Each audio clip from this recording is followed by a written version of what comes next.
So మన వెనకాల కనిపిస్తుంది కదా, ఇది యాక్చువల్గా ఏంటంటే బ్రిడ్జి ఏలేశ్వరంలో ఉంది. ఈ బ్రిడ్జి పడిపోయిన అటువైపుకి దాదాపుగా ఒక 8 నుంచి 10 గ్రామాలు అయితే ఉన్నాయి. వాళ్ళు కనుక ప్రతినిత్యం ఏలేశ్వరంలోకి రావాలి అంటే కనుక ఈ బ్రిడ్జి మీద నుంచే నడుచుకుంటూ రావాలి. చాలా భయంకరమైన పరిస్థితుల్లో వాళ్ళైతే అక్కడి నుంచి నడుచుకుని ఏలేశ్వరంలోకి వస్తున్నారు. నిజానికి ఈ బ్రిడ్జి ఉంటే కనుక ఏలేశ్వరంలోకి వెళ్ళడానికి కనీసం అర కిలోమీటర్ దూరం కూడా ఉండదు. కాబట్టి ఈ బ్రిడ్జి పడిపోవడం వల్ల వీళ్ళు ఇప్పుడు అటువైపు నుంచి అలా చుట్టూ తిరిగి అటు ఎర్రవరం నుంచి ఏలేశ్వరంలోకి వచ్చినప్పుడు దాదాపుగా 20 నుంచి 22 కిలోమీటర్లు అయితే పడుతుంది. అంటే పిల్లలు ఎవరైనా ఇక్కడి నుంచి స్కూల్కి వెళ్ళాలన్నా, ఒకవేళ లేదంటే వ్యాపారస్తులు అంటే రోజువారీ వ్యాపారం చేసుకునేటువంటి వాళ్ళు ఏలేశ్వరంలోకి వెళ్ళాలన్నా, ఒకవేళ లేదనుకుంటే వేరే పనులకు కానీ లేదంటే రోజువారీ కూలి పనులకు కానీ వెళ్ళేటటువంటి వాళ్ళందరూ కూడా ఈ బ్రిడ్జి మించే వెళ్ళాలి. సో వాళ్ళకి చాలా కష్టం అవుతుంది. సో చుట్టూ తిరిగి వెళ్ళాలంటే చాలా ఇబ్బందులు అయితే పడుతున్నారు.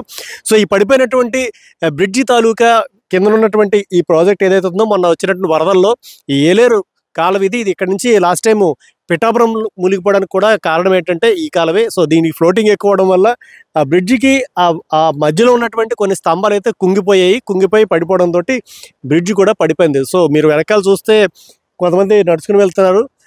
ఏమాత్రం జారినా కూడా కాలువలో పడి చనిపోయే ప్రమాదం అయితే ఇక్కడ ఉంది. అసలు ఒకసారి స్థానికులను కూడా కలిసి, ఇక్కడ ఉండేటువంటి కొంతమంది నాయకులను కూడా కలిసి ఈ బ్రిడ్జికి సంబంధించిన పరిస్థితి ఎలాగుంది, ఒకళ్ళు ఏం చేస్తే బాగుంటుంది అనేటటువంటి విషయాలు మనం తెలుసుకునే ప్రయత్నం అయితే చేద్దాం.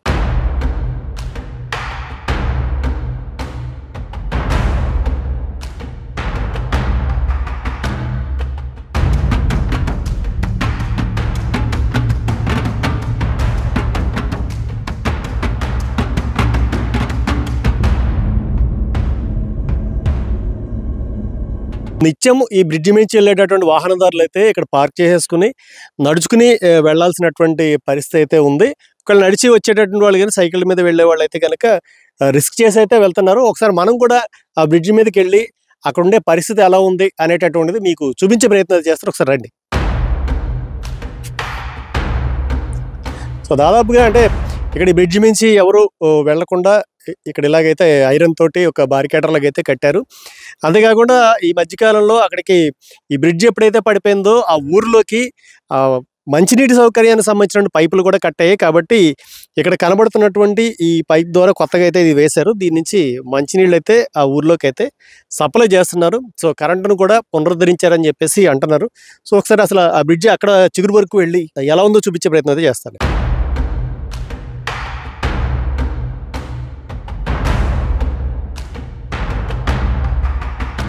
మనకి కనబడుతున్నదంతా కూడా అటువైపు నుంచి ఏలేరు కాలువ ఇది. అటు నుంచి ఇటు ప్రవహించి ఇటు సముద్రం వైపుకి అయితే ఇది వెళ్తుంది. ఇక్కడ నుంచి టోటల్గా పడిపోయింది. అంటే ఇక్కడ వరకు ఒక స్లోప్ ఉంది, కానీ ఇక్కడ నుంచి టోటల్గా బ్రిడ్జ్ అయితే పడిపోయింది. ఏమాత్రం కాలు జారిన పరిస్థితి అంతే. ఎందుకంటే మామూలుగా ఎలాంటి కుర్రలు లాంటి వాళ్ళు అయితే ఎక్కేచ్చు, కానీ ఒకవేళ వృద్ధులు కానీ చిన్నపిల్లలు కానీ దీని నుంచి వెళ్తే మాత్రం ఖచ్చితంగా జారి పడిపోయే అవకాశం అయితే ఉంది. ఏమాత్రం స్లిప్ అయినా టోటల్గా మనము ఆ కాలంలోకి డైరెక్ట్గా వెళ్ళిపోతాం. సో ఇక్కడ నుంచి అంటే ఇది ఒక విధంగా సాహసయాత్రలాగా అయితే ఉంది, కొంచెం జారుతుంది ఇది. సో ఇది మొత్తము ఒక విధంగా నడుస్తుంటే ప్రతిరోజు కూడా ఒక సాహసయాత్ర చేసినట్టు ఉంది. ఇక్కడ కూడా చూసుకుంటే ఇది టోటల్గా పగిలిపోయి నీళ్ళలోకి అయితే బాలిపోయింది. ఏమాత్రం బరువు పడినా ఏం జరిగినా ఇదైతే కొద్దిగా ఊగుతుంది. యాక్చువల్గా ఒక మనిషి నడిచినా కొంచెం ఊగుతుంది, ఎందుకంటే జారి పడిపోయే అవకాశాలే చాలా ఎక్కువగా కనబడుతున్నాయి. సో ప్రతిరోజు దీని నుంచి వెళ్ళడం అంటే వాళ్ళు నిజంగా ప్రాణాలతో చెలగాటం ఆడుతూ ఇక్కడి నుంచి వెళ్తున్నారనే యాక్చువల్గా అనుకోవాలి. సో దీనికి సంబంధించి ఇక్కడ ఉన్నటువంటి స్థానికులతో కూడా ఒకసారి మాట్లాడే ప్రయత్నం అయితే చేద్దాం.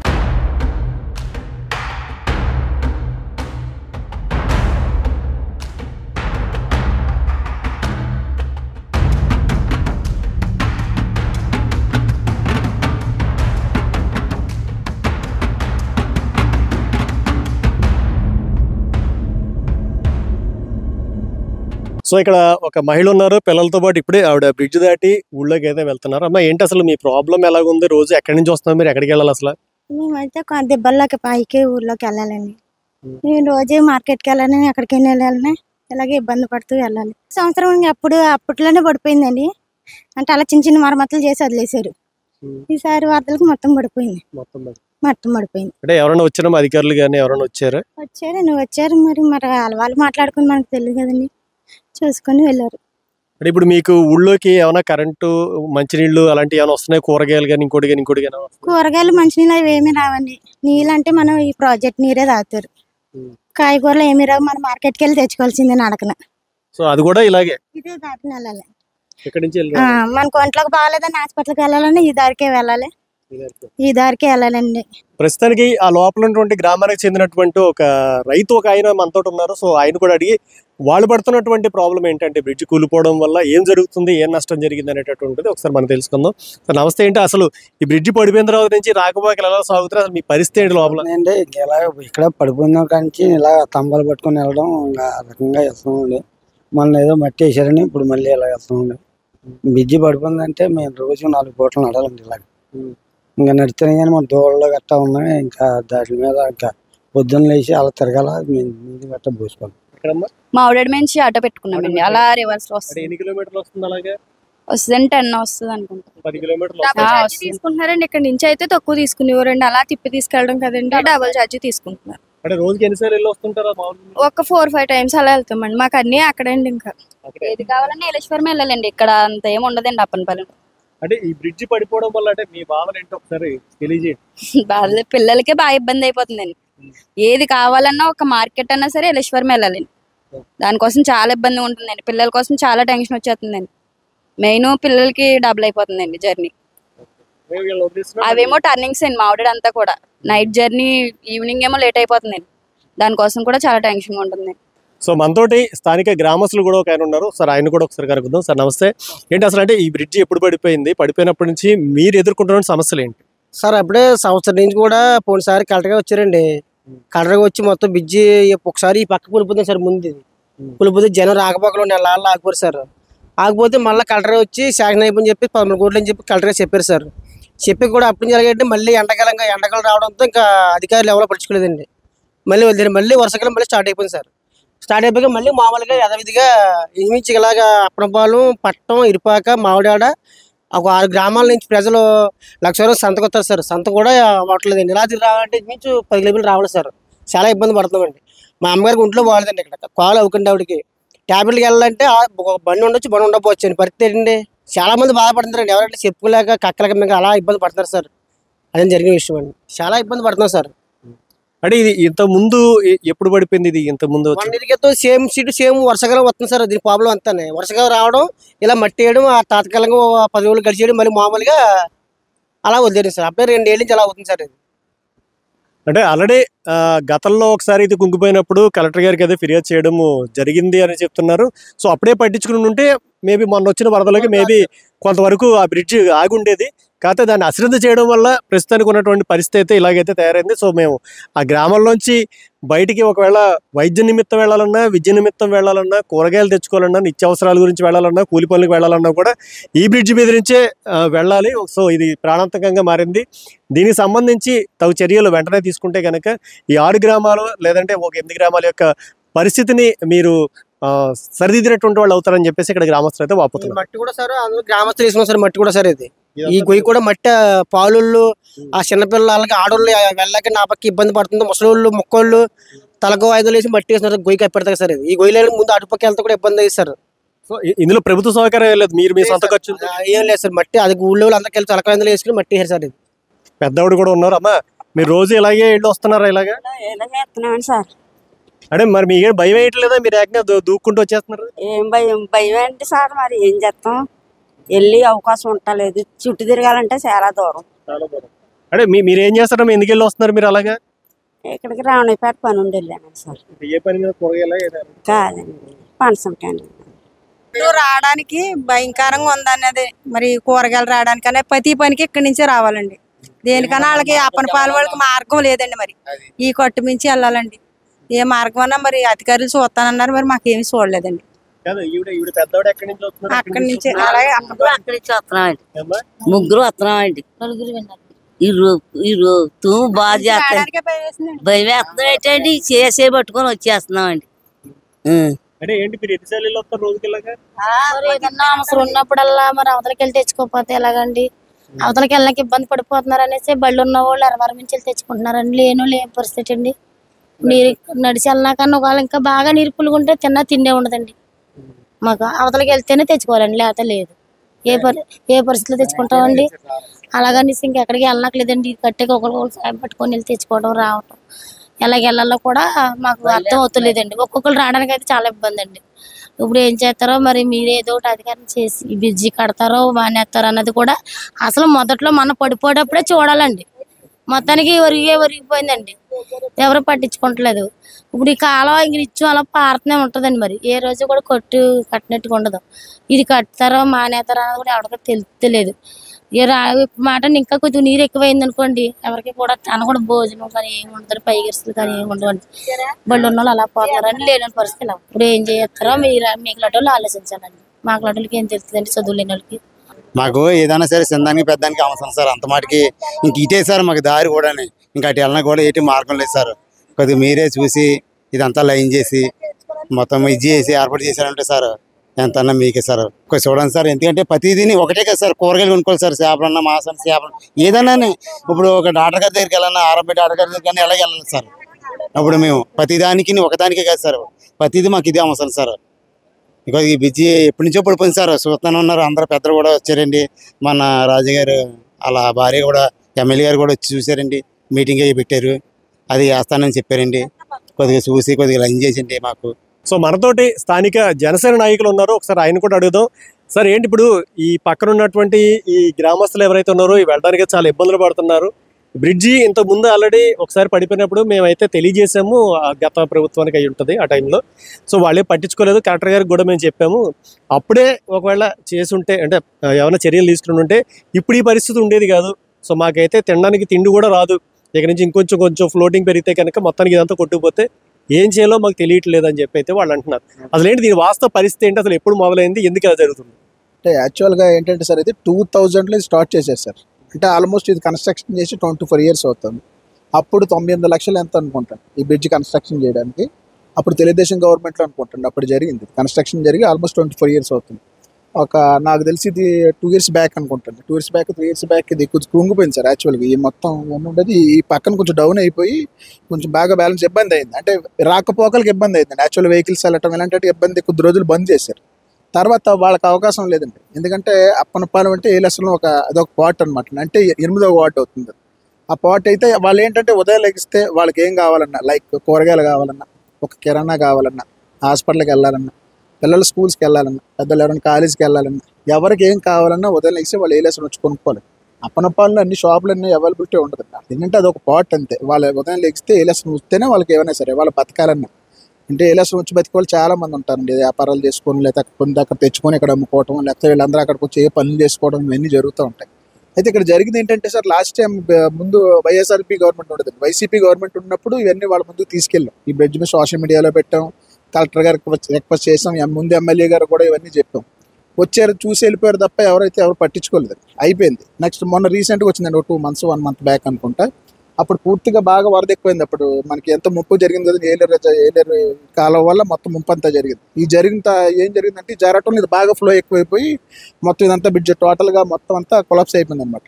ఈ కొలాప్స్ అయిపోవడం వల్ల టోటల్గా రాకపోకలకు పూర్తిగా చెడిపోయింది అనమాట. అంటే ఇక బంద్ అయిపోయింది, అంటే తెగిపోయింది. ఈ తెగిపోవడం వల్ల ఏం జరుగుతుందంటే పిల్లలు స్కూల్కి వెళ్ళే వాళ్ళు ఉంటారండి, కాలేజ్కి వెళ్ళే వాళ్ళు ఉంటారు. ఈ స్కూల్స్కి వెళ్ళే వాళ్ళు ఏంటంటే ఇలాగ వెళ్ళిపోతే 1/2 kilometer మీకు ఈ బ్రిడ్జ్ తప్ప రెండింటికి డిఫరెంట్ గ్యాప్ ఏం లేదు. ఇప్పుడు ఈ బ్రిడ్జ్ పడిపోవడం ఏమవుతుందంటే తిరిగి ఎర్రవరం, లైక్ సోమవారం, ఈ రూట్లో రావాలి. అంటే తిరిగి వచ్చేటప్పటికి 18 kilometers అవుతుందండి. 18 kilometers అంటే మీరు ఆలోచించండి, ఉదయం ఎప్పుడు లేగాలి, వాళ్ళు ఎప్పుడు వెళ్ళాలి, అక్కడికి ఎప్పుడు రావాలి. ఫర్ ఎగ్జాంపుల్ స్కూల్స్ అంటే ఏదో వెళ్ళిపోతున్నారు, ఎవరికైనా హెల్త్ ఇష్యూ వచ్చింది అనుకోండి, ఇక్కడ ఎంత ఇబ్బంది చెప్పండి. హెల్త్ ఇష్యూ వచ్చింది, వాళ్ళు రావాలని ఎక్కడికి వెళ్ళాలి. లేదంటే అలా వెళ్ళిపోతే జగ్గంపేట వెళ్తారు, ఇక్కడికి ఎవరు రావట్లేదు. వీళ్ళకి వాటర్ కూడా మొన్నటి వరకు లేదండి. రీసెంట్ ఇంకో పైప్ అనేది వేసి కొంచెం వాటర్ సప్లై చేస్తున్నారు. పవర్ కట్ అయినా ఇబ్బంది. ఎవరు రావాలన్నా ఈ వంతెన మీద రావాలండి ఊళ్ళో. దానివల్ల ఏం జరుగుతుందంటే వీళ్ళు చాలా ఇబ్బంది పడుతున్నారు. ఇప్పుడు మీరు చూసి ఉంటారు చాలా మందిని, ఇప్పుడు వాళ్ళ ఇబ్బందులు మీరు వినే ఉంటారు, మీకు అర్థం అవుతుంది. దట్ ఇక్కడ ఏంటంటే రాజకీయ నాయకులు వస్తున్నారు, పోతున్నారు. ఈ రీసెంట్గా మీరు లాస్ట్ టైం మనం 4 years బ్యాక్ అనుకుంటా రోడ్డు కూడా చేసాం, అడ్డతెగల రోడ్డు గురించి కూడా మనం షూట్ చేసాం. స్టిల్ అది కూడా ఎక్కడ గొంగలు ఎక్కడ ఉందో తప్ప దాన్ని పట్టించుకునేవాడు కూడా లేదు. అదైతే శాంక్షన్ అయిందని చెప్తున్నారు కదా, దాన్ని ఇప్పుడు వచ్చి దాన్ని ఎవరు టెంటర్లో పిలిచినట్టు కానీ వేసినట్టు కానీ రోడ్డు తీసుకున్న పట్టించుకున్నట్టు కానీ ఏం లేదు. ఇది కూడా అదే పరిస్థితి. ఇప్పుడు దీనివల్ల ఏం జరుగుతుందంటేనండి ఆ రోడ్డు వల్ల ఎంత మైనస్ జరుగుతుందో ఈ రోడ్డు వల్ల కూడా అంత మైనస్ జరుగుతుంది. ఇదేంటంటే ఈ అనుసంధానం అనమాట అండి. ఏలేశ్వరానికి ఇది ఒక అనుసంధానం. అంటే లైక్ అప్పనపాలెం, ఇలా ఇంకా పట్టం, బావరం, మామిడాడ, ఇరుపాక, ఇలా కొన్ని గ్రామాలు ఉన్నాయి. వీళ్ళందరూ ఉదయం వేసేస్తే ఏలేశ్వరంలోనే వ్యాపారం చేసుకుంటారు, వేలేశ్వరంలో కొని తీసుకెళ్తూ ఉంటారు. దానివల్ల వీళ్ళు ఎప్పుడైతే ఇటు సైడ్ రాకుండా అటు సైడ్ వేరే ఊరు వెళ్ళిపోతున్నారో గ్రామం యొక్క ఏలేశ్వరం యొక్క అభివృద్ధి కూడా కుంటుపడిపోయింది అనమాట. అలాగే ఎర్రవరం ఆ రోడ్డు ఉంది కదండి, అన్నవరం రోడ్డు, జడ్డింగ్ అన్నవరం, వైరామవరం, అడ్డదేగల రోడ్డు, అది కూడా రాకపోవడం వల్ల అలా ఏజెన్సీకి వెళ్ళిపోయే వాళ్ళందరూ కూడా ఏం జరుగుతుందంటే నర్సీపట్నం వెళ్ళిపోతున్నారు అనమాట. నర్సీపట్నం డెవలప్ అయిందండి. ఒకప్పుడు ఏలేశ్వరం సంతకు వస్తే ఖాళీ ఉండేది కదండి. సంత అంటే సంతలాగా ఉండేది. ఈ వాళ్ళ సంత చూస్తే మొత్తం అసలు ఖాళీగా ఉంటుంది అనమాట. ఆ రోడ్లో బండి మీద వెళ్ళకపోయేవి. అలాంటి ఇప్పుడు నడిచే కార్లో వెళ్ళిపోవచ్చు అనమాట. అంటే అంత దారుణంగా ఉందన్నమాట. పట్టించుకున్నవాడు అయితే లేడండి. ఆ రోడ్డు గురించి పట్టించుకున్నవాడు లేడు, ఈ రోడ్డు గురించి పట్టించుకునేవాడు లేడు. దానివల్ల బిజినెస్ పోయింది, దీనివల్ల బిజినెస్ పోయింది. ఏలేశ్వరం వ్యాపారం కొలాప్స్ అయింది, డెవలప్మెంట్ వెనకబడిపోయింది. వచ్చిన నాయకులు కూడా ఎవడో పట్టించుకోవట్లేదు. రావటం, అధికారం ఉన్నంతసేపు ఎంజాయ్ చేయడం, వెళ్ళిపోవడం. ప్రజల కష్టాలు కానీ మళ్ళీ యొక్క సాధక బాధలు కానీ ఎవరో పట్టించుకునే వాళ్ళు అయితే లేరు. నేను దీనికోసం పోరాడడం ఆల్రెడీ ఎమ్మెల్యే గారికి చెప్పాము. లాస్ట్ ఎమ్మెల్యే గారు కూడా దగ్గరుండి అన్నీ చూసుకున్నారు. అంటే ఈ వరద కొంచెం ఎక్కువ వచ్చినప్పుడు దగ్గరుండి అన్నీ చూసుకున్నారు కానీ త్వరితగతిన ఈ బ్రిడ్జి ఎంత తొందరగా ఇస్తే అందరికీ అంత ఇబ్బంది లేకుండా ఉంటుందని మాత్రం కోరుకుంటున్నాను. అంటే యాక్చువల్గా ఇది ఉన్న పరిస్థితి చూస్తే ఈ బ్రిడ్జి కొత్తగా వేస్తే ఇదేమీ రిపేర్ అయ్యేలాగా అయితే కనబడట్లేదు. అంటే యాక్చువల్గా ఇంకో బ్రిడ్జి వేసే ప్రతిపాదన ఉందా, లేకపోతే దీన్ని మళ్ళీ రిపేర్ చేయాలన్నా? సార్ ఇంకా ఏం లేదండి. ఇప్పుడు దీన్ని రిపేర్ చేస్తే మీరే ఆలోచించండి. రిపేర్ చేస్తే ఎంత అవుతుంది సార్? మళ్ళీ ఇప్పుడు అంతా కొలాప్ చేయడానికి ఎంత అవుద్ది? ఈ కొలాప్ చేయడానికి ఇచ్చే డబ్బులు కంటే దీని పక్కన ఇంకా ప్లేస్ ఉంది కదండి, ఆ ప్లేస్ ఇదంతా వైడ్ కొంచెం అలా బయటికి తీసుకుని ఆ పైకి అప్పేయాలి సార్. ఎక్కువగా ఎత్తులో వేస్తే కొంచెం కంఫర్టబుల్గా ఉంటుంది. దీన్నే మళ్ళీ పడగొట్టేయాలంటే వాళ్ళు ఇచ్చిన డబ్బులు మళ్ళీ దీనికి సగం అయిపోతాయి. మీకు తెలియదు ఏం కాదు. ఇది మళ్ళీ దీన్ని కూల్చి దీన్ని అన్ని చేసే కంటే పక్కన ఇంకా ప్లేస్ ఉంది కదా సార్, ఆ ప్లేస్ తీసుకొని చేస్తే కొంచెం కంఫర్ట్గా ఉంటుందని మేము అనుకుంటున్నాం. సో మనతోటి ఇప్పుడు ఈ వెనకాల ఏదైతే అప్పనపాలెం అనేటటువంటి విలేజ్ ఉందో దానికి సంబంధించినటువంటి విలేజ్ కాదు, ఇది కూడా ఏలేశ్వరంలో భాగమే, దానికి సంబంధించినటువంటి 8వ వార్డు. అది ఆ 8వ వార్డు సంబంధించి కౌన్సిలర్ మనతో ఉన్నారు. సో ఆయన అడుగు, సార్ ఏంటి అసలు మీ ప్రజల బాధ ఏంటి, మీ బాధ ఏంటి, అసలు ఇది పడిపోవడానికి అసలు కారణం ఏంటి అసలు? సార్ ఇది గతంలో చేసినటువంటి చిన్న చిన్న పొరపాట్లను బట్టి, అంటే బ్రిడ్జి ఆనుకొని ఇంత డిస్టెన్స్ వరకు కూడా ఇసుక అనేది మనం ముట్టుకోకూడదండి. దాన్ని ముట్టుకున్న మూలంగా అది కోరేసి ఎక్కువ దాని ప్రభావం పడిపోవడానికి ఎక్కువ ఇసుక తీయటంలో ప్రధాన కారణం. అయితే తర్వాత 2020 నవంబరు అక్టోబర్ నెలలో కురిసినటువంటి వర్షాలను బట్టి ఆ ఫ్లడ్ ఎక్కువగా రావడం బట్టి దిగువ ప్రాంతానికి తరలించే విషయంలో ఇది కూడిపోవడం జరిగిందండి. దీని విషయం మీద గత గవర్నమెంట్లో మేము చాలా ప్రయత్నాలు చేసాము. అధికారులు చాలా పర్యాయాలు లెటర్లు ఇవ్వడం జరిగింది. అయితే మరి ఆ గవర్నమెంట్ మరి కొన్ని విషయాల్లో మరి ఎందుకు దాన్ని మేము తప్పుగా పట్టలేదు కానండి, మేము చేసి ప్రయత్నం చేసాం కానీ అవ్వలేదు. కానీ ఈ గవర్నమెంట్ వారు వచ్చిన తర్వాత మనం వచ్చి చూడడం జరిగింది. ఈ సంవత్సరంలో ఇటీవల కురిసినటువంటి వర్షాలను బట్టి ఇంకా బాగా శిథిలమైపోయింది. ఇప్పుడు ఆల్రెడీ మీరు చూస్తున్నారు, భయంకరమైనటువంటి పరిస్థితికి చిన్నాభిన్నం అయిపోయింది. దీన్ని కానుకొని ఇంచుమించుకు 10 గ్రామాలు ఉన్నాయండి. ఇది బ్రిడ్జిని ఆనుకుని ఒక అప్పనపాలెమే కాదు, మామిడాడ, ఇరుపాక, పట్నం, బావారం, కాండ్రేగల, గొల్లలగుంట, గుర్రపాలెం ఇలాంటివన్నీ కూడా ఈ గ్రామాలు దీని మీద ఆధారపడి ఉన్నాయి. దాని రవాణా వ్యవస్థ కూడా పూర్తిగా నష్టపోయింది. తర్వాత ఈ గ్రామాలు ఎప్పటికైతే ఇలాగ రావటం మోనేసాయో ఆ ఏలేశ్వరం ముఖ్యంగా ఆర్థికంగా వ్యాపారం పూర్తిగా కుంటుపడిపోయిందండి. తర్వాత మేము పడుతున్నటువంటి బాధలు ఏంటంటే ఏదైనా గర్భిణీ స్త్రీకి ఏదైనా ప్రసవ వేదన వచ్చినప్పుడు మరి వైద్యం సకాలంలో అందటం లేదు. తర్వాత ఈ మధ్య స్కూల్ పిల్లలు కూడా చాలా అంతరాయం వచ్చింది. దాన్ని బట్టి గవర్నమెంట్ వారు వెంటనే స్పందించి పిల్లలకి అనువుగా స్కూల్కి వెళ్ళడానికి బస్సు వేసారండి. మొన్న ఇటీవల ఇంచుమించు ఒక 15-20 రోజులు బట్టి. అంటే మరి ఇప్పుడు గర్భిణీలకు కానీ ఈ వైద్యానికి సంబంధించి కానీ అంటే ఎమర్జెన్సీలో ఏమైనా అంబులెన్స్ అలాంటివి ఏమైనా మీరు గట్రా ఏమీ లేదండి. ప్రజెంట్ ఇంకా అలా తిరిగడం మొన్న ఎందుకంటే వాతావరణం వచ్చిన బట్టి ఈ వైరల్ ఫీవర్లు వచ్చిన దాన్ని బట్టి కూడా మేము ఆటో కట్టుకుని అలాగే వెళ్ళిపోవడం అండి. ఏలేశ్వరం గవర్నమెంట్ హాస్పిటల్ రావాలంటే తిరిగి వెళ్ళిపోవడం అనమాట అండి. అప్పటికి ఇంకా ఫ్లడ్ మరీ విపరీతంగా ఉండేది, రాకపోకలు మరీ అవాంతరంగా ఉన్న మూలంగా మేము అలా తిరిగి వెళ్ళేవాళ్ళం. అయితే ఇప్పుడు కూడా ఈ పరిస్థితి ఇలాగే కొనసాగుతూ ఉంది. అయితే వీలైనంత మట్టికి మేము అధికారులను కోరుకునేది ఏంటంటే మమ్మల్ని బట్టి కాదు, మా వెనకాల చాలా గ్రామాలు 10 గ్రామాలు ఉన్నాయి కాబట్టి వీళ్ళందరి యొక్క దృష్ట్యా మీరు మంచి ఆలోచన చేసి వేగవంతంగా దీని బ్రిడ్జిని పూర్తి చేయాలని కోరుకుంటున్నాను. ఏం చేస్తే బెటర్ అంటే ఇప్పుడు యాక్చువల్గా అయితే బ్రిడ్జి కట్టడం ఇదంతా సంవత్సరాలతో టైం పడుతుంది. సో అంటే ఈ లోపల ఏం చేస్తే ఏదైనా ప్రజెంట్ ఇప్పుడు చూడండి, అక్కడ దిగువన చూడండి వెడల్పు తక్కువగా ఉందండి.